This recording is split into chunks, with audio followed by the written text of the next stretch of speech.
नमस्कार दोस्तों, स्वागत है आपका हमारे चैनल पर। दुनिया की सबसे प्राचीन मानव सभ्यताओं में से एक सिंधु घाटी सभ्यता की शुरुआत 3300 ईसा पूर्व हुई थी। सन 1827 की ब्रिटिश फौज में एक सैनिक हुआ करता था जिसका नाम था जेम्स लुइस उर्फ चार्ल्स मेसन। मेसन को पुराने सिक्के इकट्ठे करने का शौक था, इसलिए उसने फौज की नौकरी छोड़ दी और पंजाब के इलाके में विचरने लगा। पंजाब के इलाके में कई जगह खुदाई में उसे पुरातन सिक्के मिले। इसी सिलसिले में सन 1829 के आसपास वो माउंटगोमरी पहुंचा। आज के हिसाब से ये पाकिस्तान के हिस्से वाले पंजाब का साहिवाल जिला है। माउंटगोमरी से करीब 25 किलोमीटर दूर हड़प्पा में मेसन को एक पुरातन शहर के अवशेष दिखाई दिए। ये शहर किसने बनाया या ये कितना पुराना था, इसका इल्म स्थानीय लोगों को भी नहीं था। मेसन ने इस शहर का ब्यौरा अपनी डायरी में दर्ज किया और इंग्लैंड लौट गया। वहां पहुंचकर उसने एक किताब लिखी। इस किताब में उसने बलोचिस्तान, अफगानिस्तान और पंजाब के इलाके में अपनी यात्रा का ब्यौरा लिखा, जिसमें हड़प्पा में मिले उसे पुरातन शहर का भी जिक्र किया था। लगभग इसी दौर में मिस्र और मेसोपोटामिया की सभ्यता के नए नए राज निकल रहे थे। फ्रांस ने मिस्र पर कब्जा कर लिया और वो वहां खुदाई कर मिस्र की सभ्यता का पता लगा रहे थे। ये खबर पूरे यूरोप में फैल रही थी और इसी के चलते ब्रिटिश अफसरों पर आर्कियोलॉजी का चस्का बढ़ गया। मोहनजोदाड़ो और हड़प्पा की खुदाई सन 1861 में ब्रिटिश सरकार ने ईस्ट इंडिया कंपनी से भारत का शासन अपने हाथ में लिया और इसी साल स्थापना हुई archaeological survey of India ASI की। इसका पहला डायरेक्टर बनाया गया अलेक्जेंडर कनिंघम को। कनिंघम ब्रिटिश फौज में एक अफसर थे और उन्हें शुरुआत से ही आर्कियोलॉजी का शौक था। मेसन की किताब पढ़कर कनिंघम ने हड़प्पा का दौरा किया। कनिंघम भारत में बुद्ध स्तूपों की खोज में लगे थे, इसलिए शुरुआत में उन्हें लगा कि ये कोई खोया हुआ बौद्ध शहर है। यहाँ उन्हें कुछ सील्स भी मिले। उन्होंने थ्योरी दी कि ये सील भारत के बाहर से लाई गई थी और हड़प्पा में मिले अवशेष 1000 साल पुराने हैं। सन 1904 में ASI के डायरेक्टर बने जॉन मार्शल ने दयाराम साहनी को हड़प्पा की खुदाई का काम सौंपा। लगभग इसी समय पर सिंध प्रांत में एक और साइट के पास कुछ अवशेष मिले। ये मोहनजोदाड़ो था। जॉन मार्शल ने DR भंडारकर और RD बनर्जी को इस साइट का इंस्पेक्शन का काम सौंपा। 1923 में बनर्जी ने मार्शल को बताया कि ये अति पुरातन काल का शहर हो सकता है। बनर्जी ने यह भी नोट किया कि हड़प्पा और मोहनजोदाड़ो की में कई समानताएं थीं।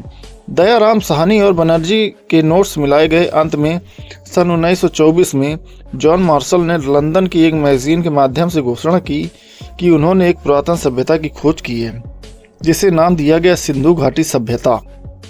चूंकि पहली खोज हड़प्पा में हुई थी, इसलिए इसे हड़प्पन सभ्यता भी कहा जाता है। मोहनजोदाड़ो की खुदाई का काम सन 1925 में शुरू हुआ, जो 1931 तक चला। सन 1947 में बंटवारे के बाद यह हिस्सा पाकिस्तान में चला गया। आगे चलकर हरियाणा और पंजाब के इलाके में बहने वाली घग्गर हाकरा नदी के किनारे और कई साइट्स मिली। ऐसा माना जाता है कि घग्गर हाकरा असल में सरस्वती नदी थी, जिसका वर्णन पौराणिक ग्रंथों में मिला है।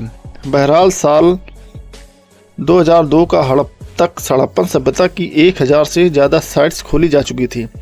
सन 2008 की एक रिपोर्ट के अनुसार इसमें से 616 साइट्स भारत में हैं, जबकि 406 पाकिस्तान के हिस्से में। सिंधु घाटी सभ्यता के 5 प्रमुख शहर हैं: हड़प्पा, मोहनजोदाड़ो, धौलावीरा, गनेरीवाला और राखीगढ़ी। चलिए समझते हैं सिंधु घाटी सभ्यता के शहरों से हमें तब के मनुष्यों के बारे में क्या पता चला। इसके अलावा 3 सवालों के जरिए सिंधु घाटी सभ्यता के बारे में जानने की कोशिश करेंगे। सिंधु घाटी सभ्यता की शुरुआत कैसे हुई? आज से करीब 5000 साल पहले लोग कैसे रहते थे? और तीसरा सवाल यह है, सिंधु घाटी सभ्यता का अंत कैसे हुआ? क्या ये शहरों खंडहरों में तब्दील हो गए? सिंधु घाटी सभ्यता की शुरुआत कैसे हुई? शुरू करते हैं पहले सवाल से। सिंधु घाटी सभ्यता की शुरुआत कैसे हुई? सिंधु घाटी सभ्यता की खोज के लिए जिन साइट्स की खुदाई हुई, उनमें से एक का नाम है मेहरगढ़। ये साइट्स बलूचिस्तान में है। इसका समय 7000 से 5500 ईसा पूर्व माना जाता है। इसी काल की एक साइट भारत में भी मिलती है, भेड़ाना, जो फतेहाबाद जिले में पड़ती है। इन दोनों साइट्स का समय नियोलिथिक पीरियड यानी कि नवपाषाण काल का माना जाता है। आसान शब्दों में वो समय जब इंसान ने खेती करना शुरू कर दिया था। इसे पूर्व हड़प्पा काल भी कहा जाता है, क्योंकि इस काल में सभ्यता की शुरुआत नहीं हुई थी, बस छोटी सी बस्तियों का निर्माण हुआ था। हड़प्पा या सिंधु घाटी में सभ्यता पनपी ईसा से 3300 साल पहले, जब पहाड़ी इलाकों में लोग मैदानी की तरफ आए। सिंधु घाटी की खुदाई में मिले सबसे पहले शीर्ष भी इसी समय की हैं।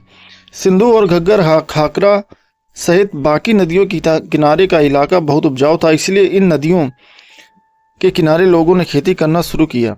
इस समय तक लोगों ने मटर, तिल और कपास की खेती शुरू कर दी थी। फिर 2600 ईसा पूर्व आते आते नगरों की शुरुआत हुई। इसी काल में लोगों ने बड़ी बड़ी दीवारें और चार दीवारी बनाकर अनाज के भंडारण की प्रक्रिया शुरू की। मिट्टी के बर्तन बनाना भी अब तक शुरू हो चुके थे। 2600 ईसा पूर्व से लेकर 1900 ईसा पूर्व के समय को सिंधु घाटी सभ्यता का स्वर्णिम काल माना जाता है। इस काल के जो अवशेष मोहनजोदाड़ो सहित बाकी साइट्स पर मिले हैं, चलिए जानते हैं उनमें क्या पता चलता है। पुरातत्वविदों के अनुसार मानव सभ्यता 6 अलग अलग स्थानों पर स्वतंत्र रूप से उभरी। इनमें से 4 प्रमुख है: सिंधु घाटी सभ्यता, मेसोपोटामिया, मिस्र और चीन की सभ्यता। सिंधु घाटी सभ्यता की खास बात यह है कि ये सबसे बड़ी और सबसे बड़े इलाके में फैली सभ्यता थी। अपने शीर्ष पर सिंधु घाटी सभ्यता का फैलाव लगभग 10 लाख किलोमीटर के इलाके में था, जिसमें लगभग 50 लाख लोग रहते थे, ऐसा अनुमान लगाया जाता है। अलग अलग हड़प्पन इलाके एवं एक मुख्य नगर के इर्द गिर्द बनाए गए थे। नगर का निर्माण भी एक विशेष प्लानिंग के तहत हुआ था। हर शहर के 2 हिस्से थे, एक ऊपरी गढ़ और एक निचला गढ़। ऊपरी गढ़ में सभी मुख्य इमारतें होती थी, मसलन गोदाम जिनमें अनाज का भंडार किया जाता था। इस ऊपरी गढ़ को जमीन से कुछ ऊंचाई पर बनाया जाता था, जिसमें चारों तरफ से 4 दीवारी होती थी। इसके बाद निचला गढ़ भी 4 दीवारी से घिरा होता था। ये मुख्य शहर था जहां लोग रहते थे। इसे ब्लॉक्स के आकार में बनाया जाता था। ब्लॉक्स के बीच से सड़कें निकलती थीं, जिनकी चौड़ाई लगभग 10 मीटर के आसपास होती थी, लगभग 2 बैलगाड़ियों के निकलने की जगह के बराबर। इसके अलावा घरों के बीच से भी छोटी छोटी गलियां निकलती थी। शहरों के निर्माण के लिए ईंट का इस्तेमाल होता था। शहर की नींव में भट्ठी से पकाई गई ईंटें लगती थीं और दीवार पर कच्ची। नगर की 4 दीवारी बनाने में विशेष ध्यान दिया जाता है। तो विशेषज्ञ अनुमान लगाते हैं कि मोहनजोदाड़ो और धौलावीरा में बनी 4 दीवारी की सिर्फ नींव बनाने में 10,000 मजदूरों ने 400 दिन तक का काम करना पड़ा था। ये 4 दीवारें दुश्मन से बचने के लिए नहीं बनाई जाती थी, बल्कि इन्हें बनाया जाता था ताकि बाढ़ अनाज के भंडारों के ऊपर वाले गढ़ में बनाया जाता था, ताकि पानी बढ़ने पर अनाज सूखा रहे। एक खास बात यह भी है कि इन शहरों में राजमहल या किसी विशेष इमारत के निशान नहीं मिलते। इससे पता चलता है कि सभी लोग लगभग सामान्य परिस्थितियों में रहते थे। कांस्य युग की बाकी किसी सभ्यता में ऐसा नहीं दिखाई देता। मिस्र में फेरो हुआ करते थे, जिनके लिए विशेष इमारतों का निर्माण होता था।